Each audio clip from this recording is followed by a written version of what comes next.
Thank you for joining us. Okay, I think, Jonny, you're going to go first. Yes. So, Morning, everyone. I'd like to know. Yeah, so I have some questions here that have been sent in, so I will just kick it off. How can Spotlight use its platform and visibility tools to open real opportunities for female actors, writers and directors from working class and rural areas so that the next generation doesn't have to move to London just to be heard? Thanks, Jonny. Look, I think this is less of a technical solution and more of something practical that we can work together with the community on. I think that the tools are already on Spotlight to help promote diverse talent, but I think we probably need to do some more actual kind of proactive events. Get out there, get out of London, put some stuff on across the UK, in Ireland and elsewhere to really kind of get people in the room, people from diverse backgrounds with the profession as well. So I think it's less about tools and the platform with a small p online, and more about using our voice and our advocacy to try and get collective underrepresented groups in the room with the right sort of people. Cool, great, thanks very much. Thanks, Jonny. Zita. Nice, me, okay. This is one of my own. With the new self-taping function being launched as we speak, which we're all very excited about, what protections are in place to prevent casting directors' IPs, so our lists, the tapes we've requested for our projects, from being used for training AI? I mean, it's embedded in our terms and conditions. That is our contract with you as a casting director.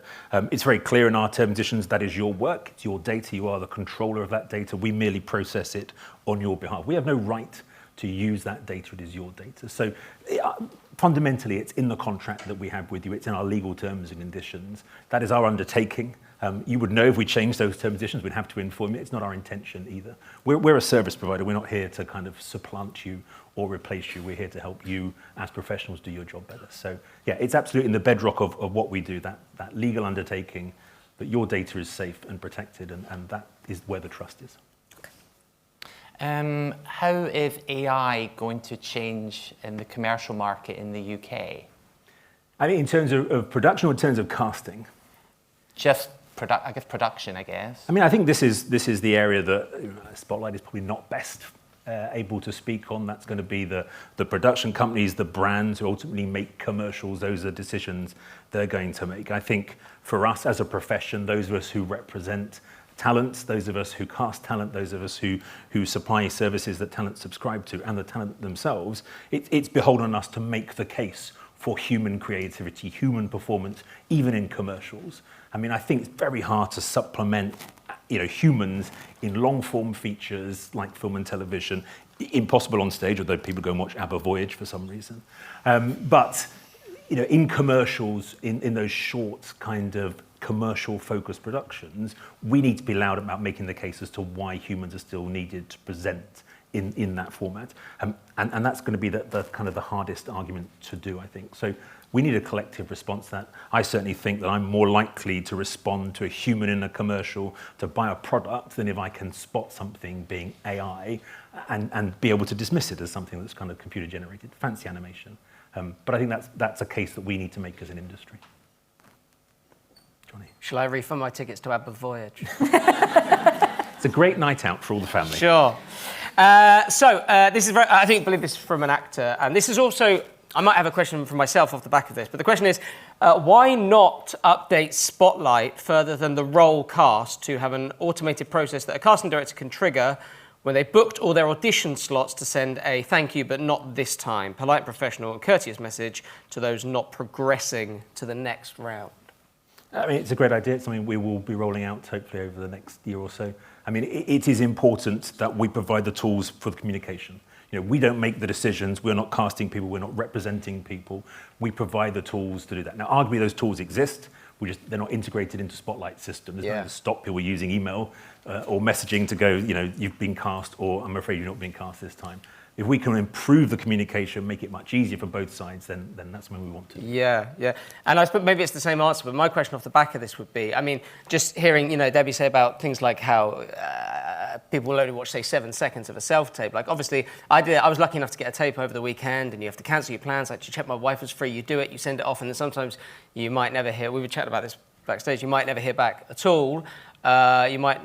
It just blows my mind that there's kind of no industry standard of turnaround time or officially hearing either way. Do you think there's any way that Spotlight can implement tools so that actors can get a bit more clarity and that information can go back to the agent and onto the actor? Yeah, I mean, we certainly want to look at it. I think it means working with the CDG, CDA, ICDA to look at what those tools look like on a casting side, working with the PMA, the CPMA, the AYPA to work out what it looks like on an agent side, working hopefully with equity and with talent to work out what it looks like from the actor's side as well. But yeah, I think it's vital that communication is transparent and clear, and so we can all get on with our working lives. I mean, self-tape is an application for a job, and in all walks of life we make applications for jobs, and in most walks of life you don't hear back after the first round. And sometimes that's as simple as being very clear of going, if you haven't heard back by a certain time of date, please consider that we've already moved on with the application process. And that certainly happens outside the performing world, where that's a kind of clear message up front that if you haven't heard by a certain date, this time it's a no. Yeah. And sometimes maybe it's as simple as that, just laying out expectations up front, that if by noon on the 24th you've not heard back, unfortunately this time it's a pass. Cool, thanks. Zita. What is Spotlight doing to nurture the new generation of casting directors? How do you strike a balance of allowing productions putting out their own breakdowns on occasion when budgets don't allow for casting directors, whilst also encouraging them to look up to up-and-coming CDs?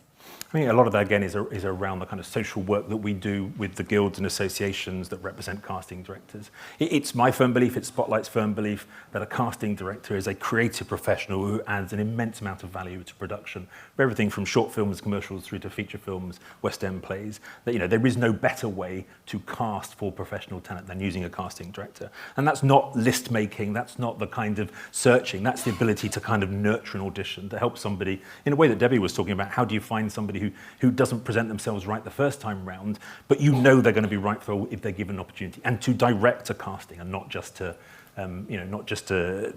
create shortlists or not just to look at self-tapes. And so for us, that's part of the narrative. There is a course that trains professional casting directors. I think that's very important that again, as a profession, we have kind of professional ways in and standards. But really, it's around that narrative and working together to enforce that. We don't get to control who does what. We are not a regulator, we are not an enforcer. We're a software platform that provides tools. We have a set of committed and passionate beliefs, but there are only certain points in which we can interfere with the market without running into kind of legal risk. But I think it's really about the promoting of casting as a professional art form and the importance of it, and certainly working with those bodies that represent casting directors to go with a collective voice to productions to explain that. This is more a question for agents. With casting networks just rolled out the fact that they're charging agents in America for their services, and a lot of my agent friends in America are also not happy about this. Is Spotlight thinking about doing anything like that in the future? No, we have again another platform called Tagmin that provides services for agents. We believe that's a great value product for agents. We believe it provides a lot of value for agents. If agents need a tool to pay for, that is the one that we provide. We're not charging agents for use of Spotlight. Cool. Thanks, Matt. I've got a nice question about the court case. Mm-hmm. Yeah. At last, it's what I was dreaming of. Thanks, Jonny. That's all right. It's quite simple, I suppose. Why do you think the Equity Spotlight court case happened in the first place, and where do we go from here? What happens next? I think it's very important to be clear what the court case was about and what it wasn't about. Because some of the kind of outward narrative from Equity has been about pricing. It wasn't about pricing. The very limited scope of the court case was that they were claiming the 1973 Act made us a talent agency.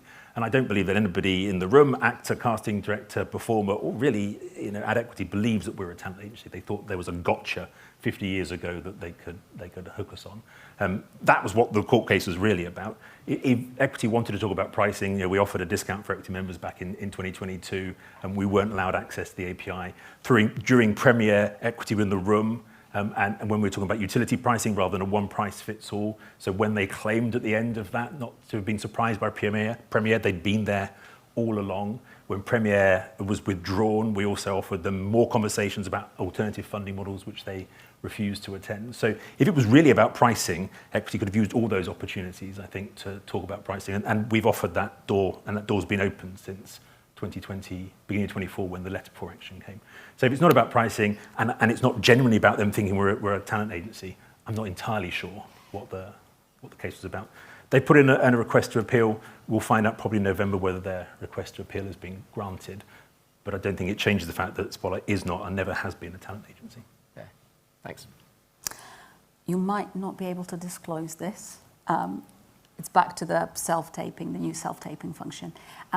Will there be an option or a function where we could use Spotlight for self-tapes, but also for Zooms? Like, will it be like a kind of video call function on there as well, just so we can have it all in one place? The specific self-tape function, which you'll hear about more at the end of today, won't include kind of live virtual auditioning technology. Okay. There is something akin to that that's in the works as well. I do think that's a tool. We do have a kind of feature that's aligned to our studios in London, where you can run a kind of virtual studio project as if you were in the studio anyway. Okay. But yeah, I think a kind of full virtual audition package is a little way off, but not too far off. Okay. I really like the talent directory function that you guys rolled out, where we could search for unrepresented actors. And I do actually use that facility, and I've signed many actors from that, so it's been a great little tool. Have Spotlight got any other plans for future products that are going to be useful for us agents? Yes. Brilliant. That's not where that question was going, I thought, Warren. So, It's a light one. yeah, look, I think building the value proposition for all of our customer groups, the groups that you represent, is really important. I think we want to start with doing more for performers. We're going to do some focus groups for performers through the end of 2025 to really get to understanding about what performers would like to see additionally in terms of their Spotlight functionality. But a lot of that is also tied into what agents want as well. You're there representing the talent that are on Spotlight. Your needs are largely symbiotic; they're largely linked. So how we can develop those two in tandem is really important. How we can add agent-specific features onto Tagmin as well, that's really important to us as well. But yeah, I think it's a wait and see as to what those will be at the moment. Cool. I think we've got time for one more question. One more. So this is maybe quite a nice question to finish on for actors. Broad question as well, but I think really important. What would you love every actor here and tuning in online to take away from today? I think that this is, as I said in my speech up front, this is about us all being in it collectively.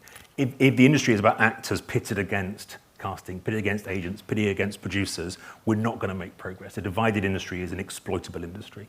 So what I really hope from actors, you're in the room, some physically, some virtually, with the rest of the profession. Let's work collectively in order to kind of maximise it for the benefit of us all. Great, thanks. And the last one is not one of mine, but it's a fun one. Can we have a printed book for your 100th anniversary? Possibly. So the 100th anniversary for Spotlight is in 2 years. It's in 2027. We'll be working through 26 on how we celebrate the 100th anniversary. One of the things that we have been looking at is whether there is a kind of limited edition, probably fundraising for the theatrical charities printed copy again. If we can make that work, we'd love to see one last printed edition of Spotlight. Definitely. Good. The search function that we have on Tagmin is great. Will that be implemented into Spotlight more so that we can actually filter by hair color or what agent represents the actor? Like, will that be integrated at some point? Yes, I think the more we can kind of bring those kind of search and filter functionalities together between Spotlight and Tagmin, the better it is. It seems a bit weird having two different worlds. Yeah. Tagmin started off its own life as a separate company, separate product, so so we have to have two screens up all the time. It would be great to. No, I think that's our ambition. Over what period we can do that, I don't know yet. But yes, that is our ambition to bring them together. Mm-hmm. Thank you. I'm getting time from the front here. It was very brief. I enjoyed that. Thank you very much. Give a round of applause to my guests, please. Jonny, to Zita, and to Warren.